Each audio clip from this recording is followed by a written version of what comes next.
যখন তুমি নিজের রক্তের মানুষের দ্বারা কষ্ট পাবে, তখন তুমি একবার নবী ইউসুফ আলাইহিস সালামের কথা মনে করো। তিনি কিভাবে নিজের ভাইয়ের দ্বারা প্রতারিত হয়েছিল। যখন তোমার বাবা মা না বুঝে তোমার বিরুদ্ধাচরণ করে, তখন নবী ইব্রাহিম আলাইহিস সালামের কথা মনে করো। তার বাবা তাকে আগুনে নিক্ষেপ করায় ভূমিকা রেখেছিল।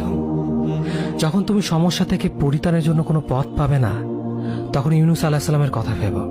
তিনি কতটা সময় তিমি মাছের পেটে আটকা পড়েছিল।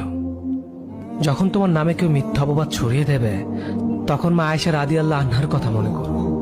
তার নামে পুরো শহর জুড়ে কুৎসা রচনা করা হয়েছিল। যখন তুমি অসুস্থ ব্যথার যন্ত্রণায় কাতরাতে থাকো, তখন নবী আইয়ুব আলাইহিস সালামের কথা ভেবো। তিনি ভয়ঙ্কর এক ভাইরাসজনিত রোগে আক্রান্ত হয়ে তোমার থেকে বেশি কষ্ট পেয়েছিল।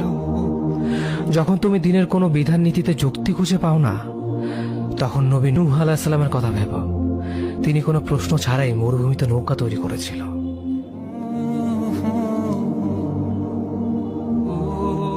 যখন তুমি আত্মীয়স্বজন, পরিবার, বন্ধু বান্ধবের কাছে হাসির পাত্রে পরিণত হও, তখন তুমি শেষ নবী হযরত মুহাম্মদ সাল্লাল্লাহু আলাইহি ওয়াসাল্লামের কথা ভেবো।